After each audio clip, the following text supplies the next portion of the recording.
A paz de Jesus e o amor de Maria, em nome do Pai, do Filho e do Espírito Santo. Amém. Vinde, Espírito Santo, enchei os corações dos vossos fiéis e acendei neles o fogo do vosso amor. Enviai o vosso Espírito e tudo será criado e renovareis a face da terra. Oremos. Deus, que instruístes os corações dos vossos fiéis com a luz do Espírito Santo, fazei que apreciemos retamente todas as coisas, segundo o mesmo Espírito, e gozemos sempre da sua consolação. Por Cristo, Senhor nosso. Amém. Mãe querida, nós pedimos a tua intercessão, que a Senhora continue à frente, conduzindo o nosso curso, para que possamos alcançar a caridade, a maturidade da caridade de Cristo, que é o sinônimo de fazer a vontade de Deus. Que nós possamos assim, Mãe, conseguir que a nossa alma esteja unida, através da oração, a Cristo Jesus. Ave Maria, cheia de graça, o Senhor é convosco. Bendita sois vós entre as mulheres, bendito é o fruto do vosso ventre, Jesus. Santa Maria, Mãe de Deus, rogai por nós, pecadores, agora e na hora de nossa morte. Amém. Nós estamos na nossa 12ª aula, onde nós vamos estudar o capítulo 11, não é isso? Nós vamos estamos estudando nesse curso da conformidade com a vontade de Deus, o tratado da conformidade com a vontade de Deus.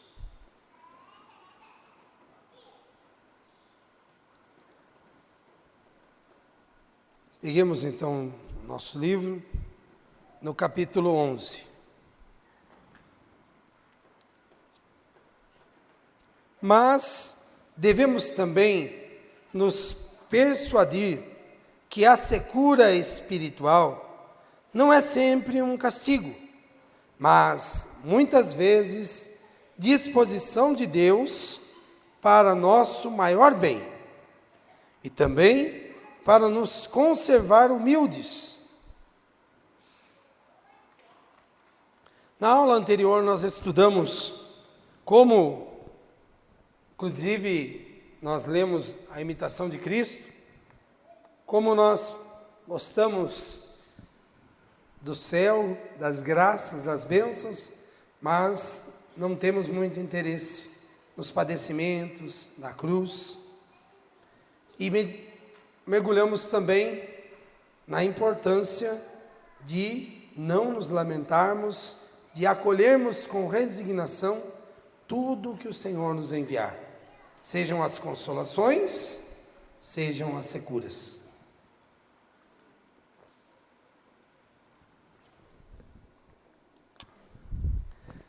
Falou em secura, tem que tomar um copo d'água, né? E agora no capítulo 11 nós vemos que nós devemos também nos persuadir e entender que a secura espiritual não é sempre um castigo, mas muitas vezes disposição de Deus para o nosso maior bem e também para nos conservar humildes.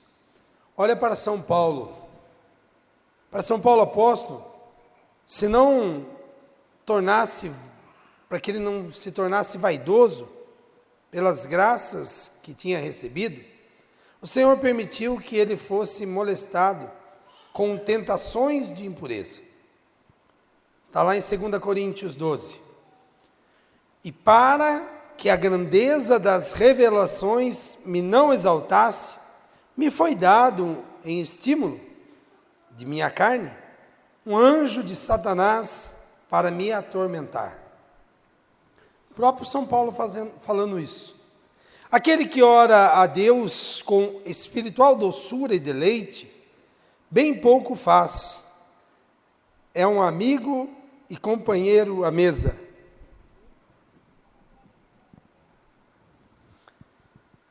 Amém.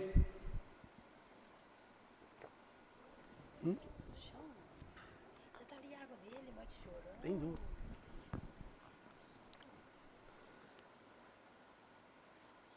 Aquele que ora a Deus com espiritual doçura e deleite, bem pouco faz. Você conseguiu entender? Aquele que ora a Deus com espiritual doçura, o que seria isso senão consolação? Quando você ora a Deus, cheio assim, daquele gozo, daquela alegria, aqui vem dizer que bem pouco faz. Mais um choque aí, não é? É ou não é? É um amigo e companheiro à mesa, mas me deixará no dia da aflição.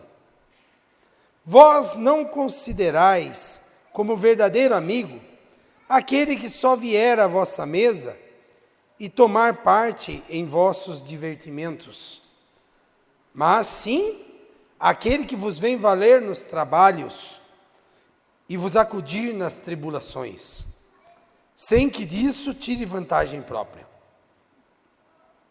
Quando Deus manda a obscuridade e desolação, é para pôr à prova os seus verdadeiros amigos. Você é amigo de Deus?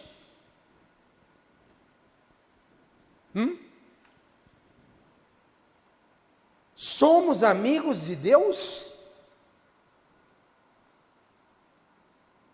Ou somos aqueles que gostam do momento da multiplicação dos pães?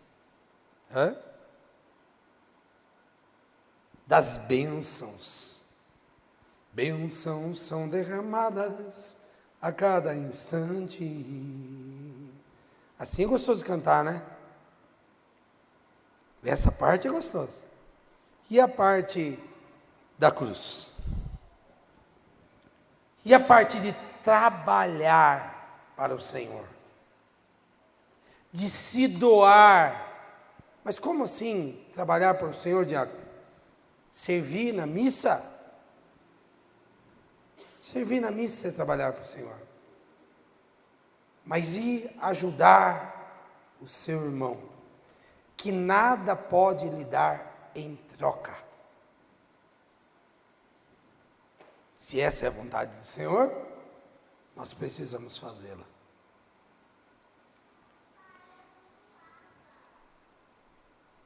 Quando Deus manda a obscuridade e desolação, é para pôr à prova os seus verdadeiros amigos. Então, se vem desolação, se vem uma obscuridade, se vem um momento difícil, é a hora que nós temos que ser como João, que estava aos pés da cruz.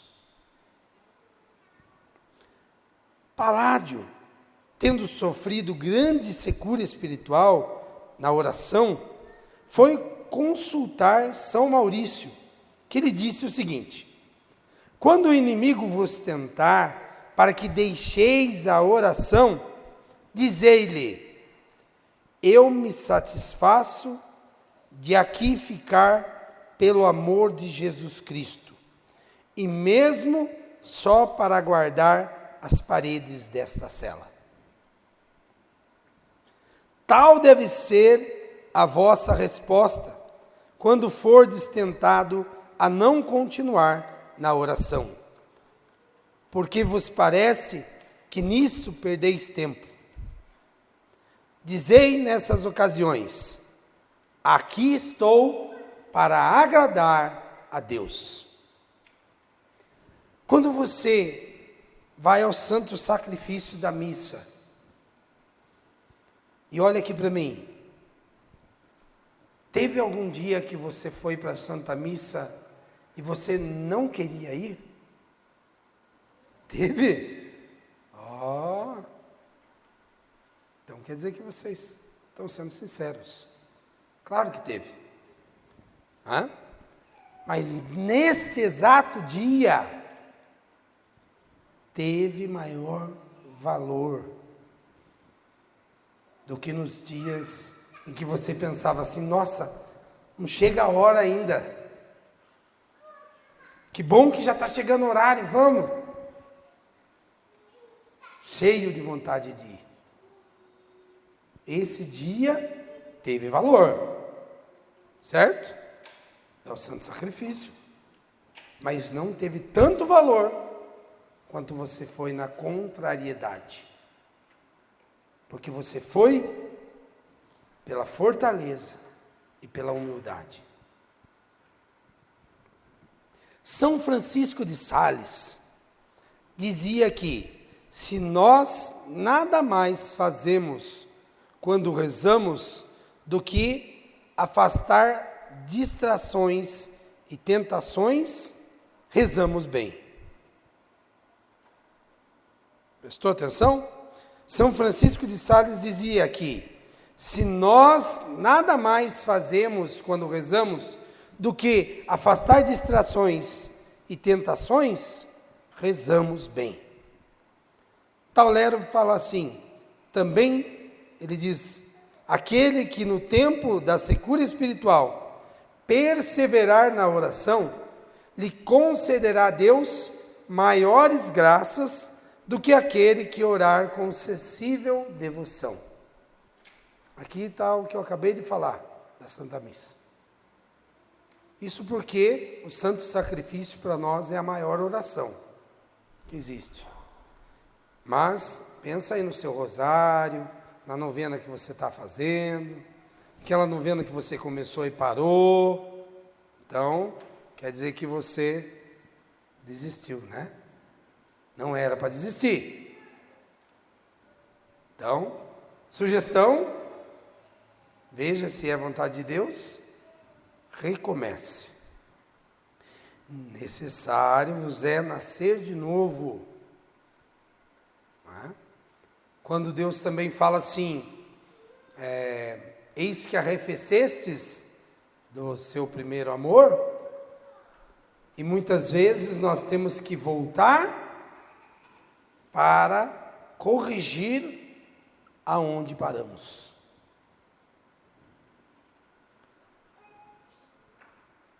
O padre Rodrigues diz que um certo homem confessava que pelo espaço de 40 anos não tinha experimentado consolação alguma na oração, mas que naqueles dias em que orava, se sentia mais forte em virtude.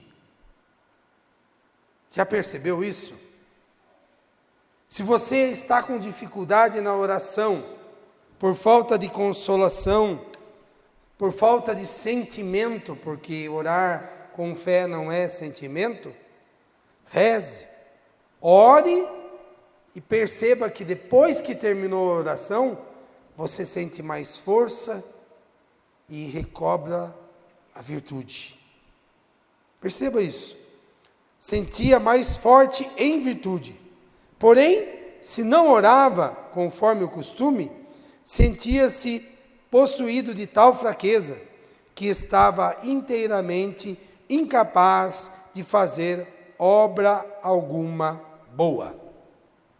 Lá em 1996, quando conheci modo de falar, né? Ele nem me conhece. Martim Valverde, que é um cantor católico, mexicano, né? Eu sei que fala espanhol, não lembro se é do México mesmo, salvo engano é do México.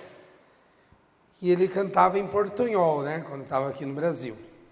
Mas ele pregava muito, e eu lá, jovem, gostava muito da pregação dele. Ele que, vocês vão conhecer muito, Eugênio Jorge, que já esteve aqui várias vezes.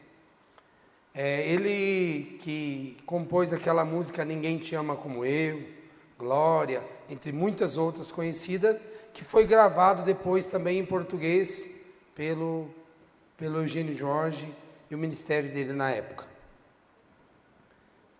Então, ele pregava o seguinte, ele pregava muitas vezes para músicos, que era a minha realidade naquela época. em que eu tocava na igreja violão e a minha esposa cantava comigo. Ele pregava assim: se eu, com o meu violão, deixo de estudar, eu estudo todos os dias. Se eu deixo de treinar o meu violão, eu estudo 5 vezes por semana.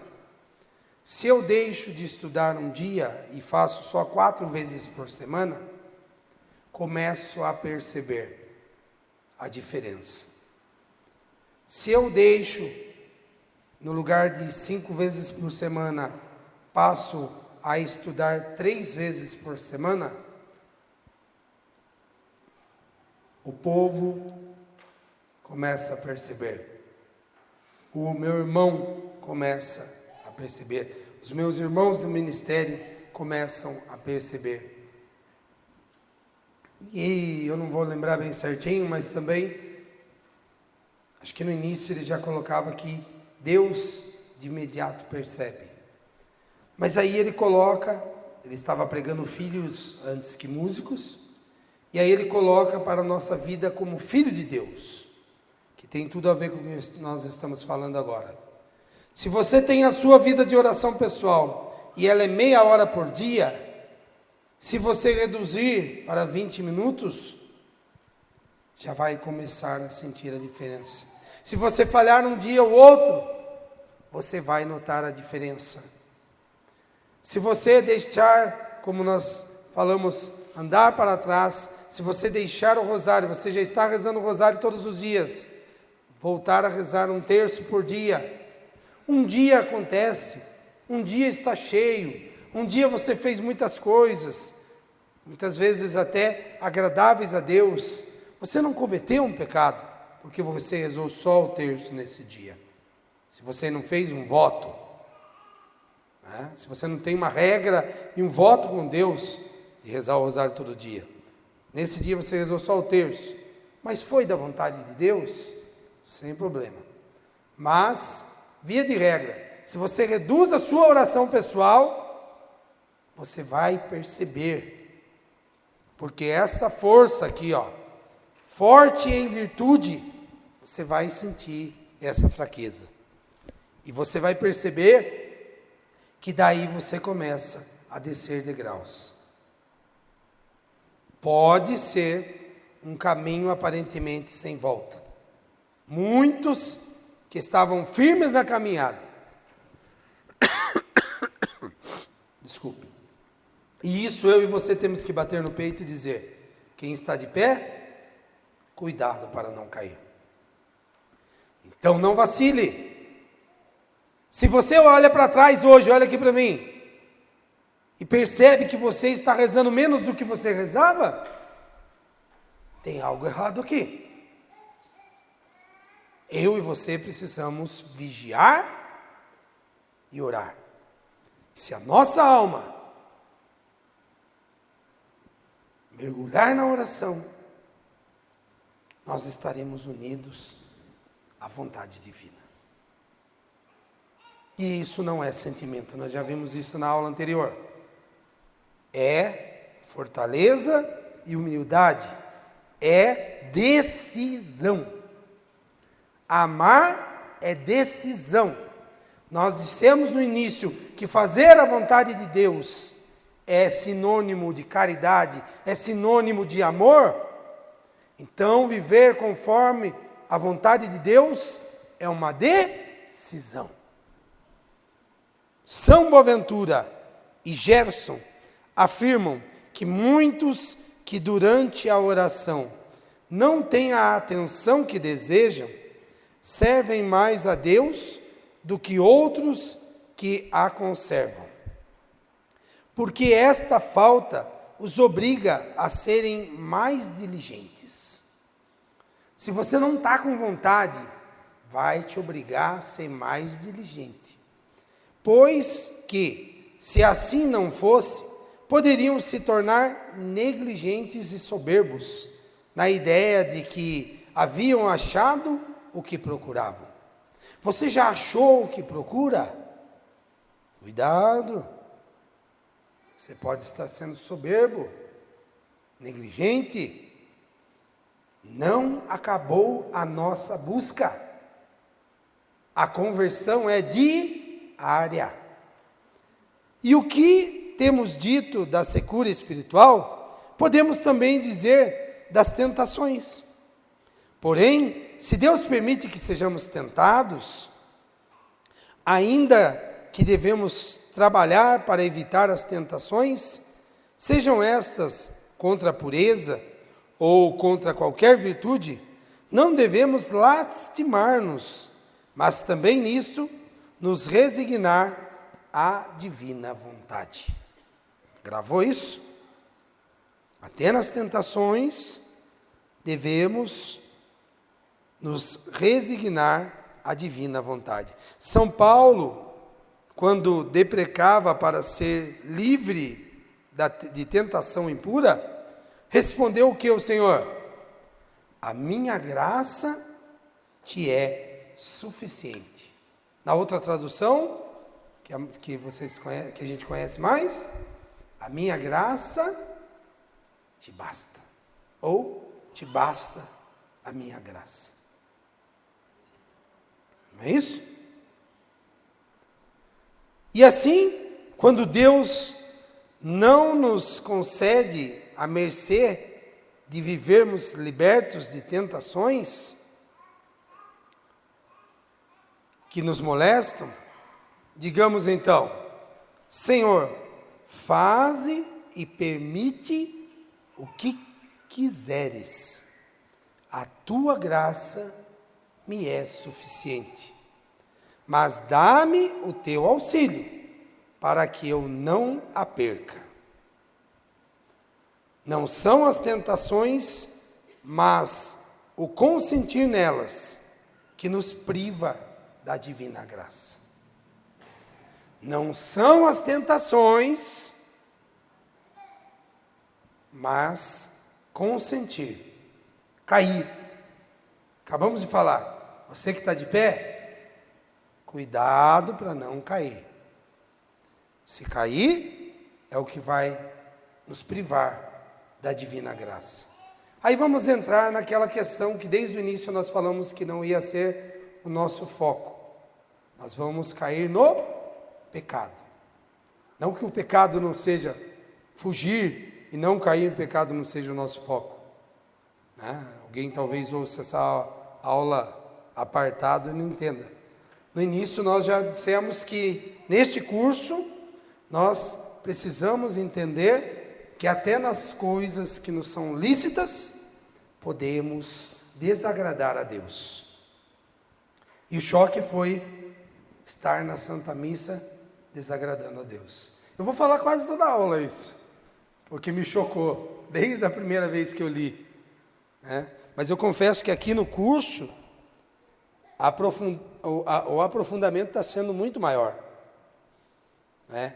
Eu li várias vezes, vou ser sincero, esse livro, mas o curso está me ajudando muito.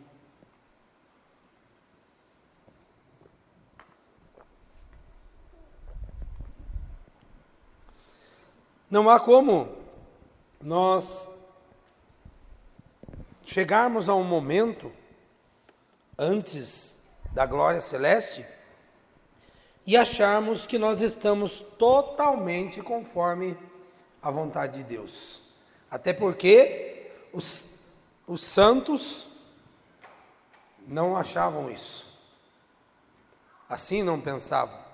Você pode pegar qualquer um deles. Né? São Padre Pio. Qual que é o seu santo de devoção? Todos os santos você vai enxergar que eles não se achavam santos. Eles percebiam e diziam, não, preciso mais e mais. Então nós temos que buscar e buscar e buscar e buscar e buscar e buscar. Mas também nós não podemos cair no seguinte pecado, de achar que é inatingível essa santidade, quando o próprio Cristo nos pede isso. Foi o que nós conversamos na primeira aula. Quem aqui é pecador? Todo mundo levanta a mão. Quem aqui é santo? Ninguém levanta a mão. Mas na sua alma, você foi criado, você foi desejado, antes que no seio de vossa mãe fosses formado, Deus já te amava. Você já existia. Então, Deus nos fez para ser santos. Nós somos cidadãos do céu. Por isso nós estamos aqui buscando viver conforme a vontade de Deus. Porque no céu só entra santo. Então nós precisamos alcançar esta santidade.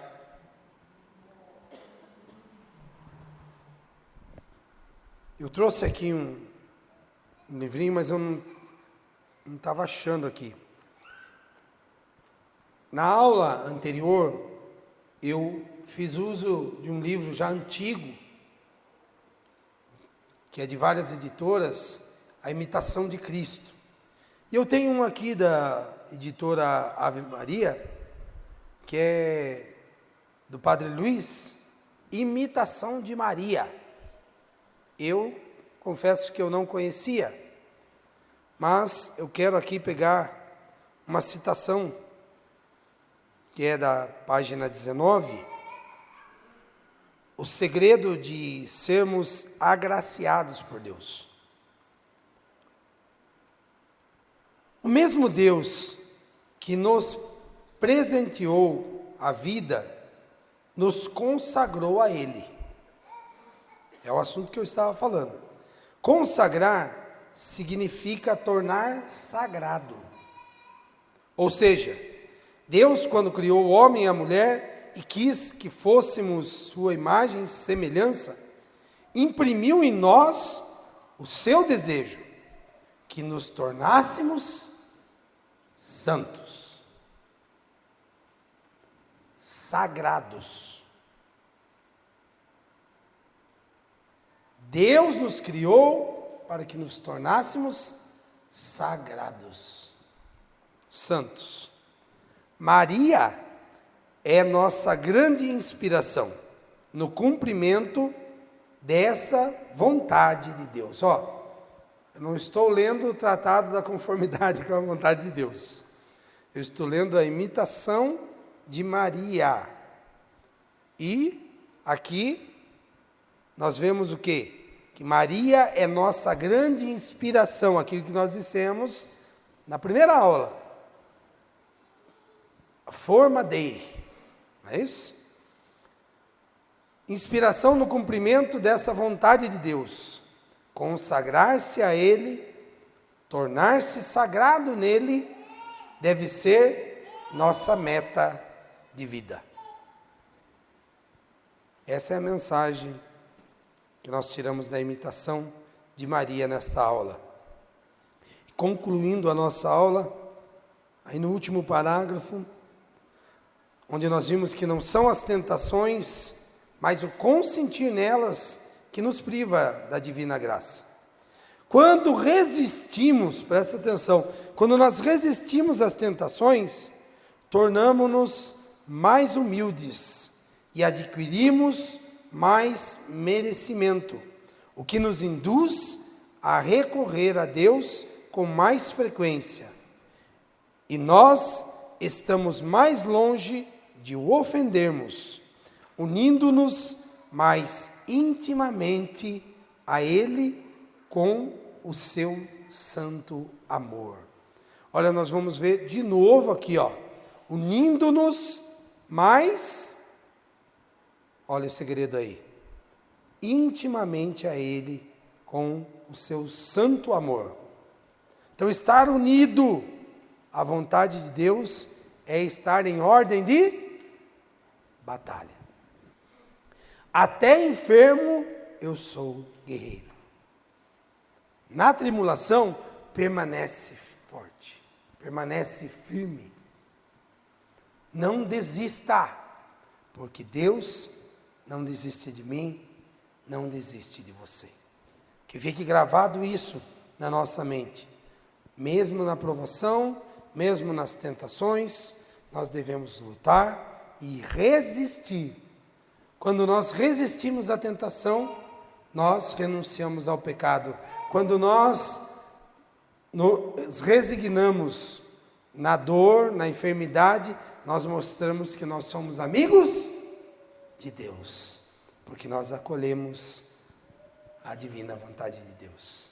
Que nesta oração final, em pé, nós possamos pedir a Deus: Senhor Jesus, se for da tua vontade, cruzes, batalhas, consolações, tudo o que for de vossa vontade, nós acolhemos. E pedimos, Senhor, que o Espírito Santo fortaleça essa decisão na nossa alma. Amém. Louvado seja nosso Senhor Jesus Cristo, para sempre seja louvado. O Senhor esteja convosco. Por intercessão da Imaculada Virgem Maria, do apóstolo Paulo, do glorioso São José e de São Pio Pietreutina, desça sobre vós a bênção, a proteção do Deus Todo-Poderoso, Pai, Filho e Espírito Santo. Amém. Salve Maria Imaculada, salve o glorioso São José.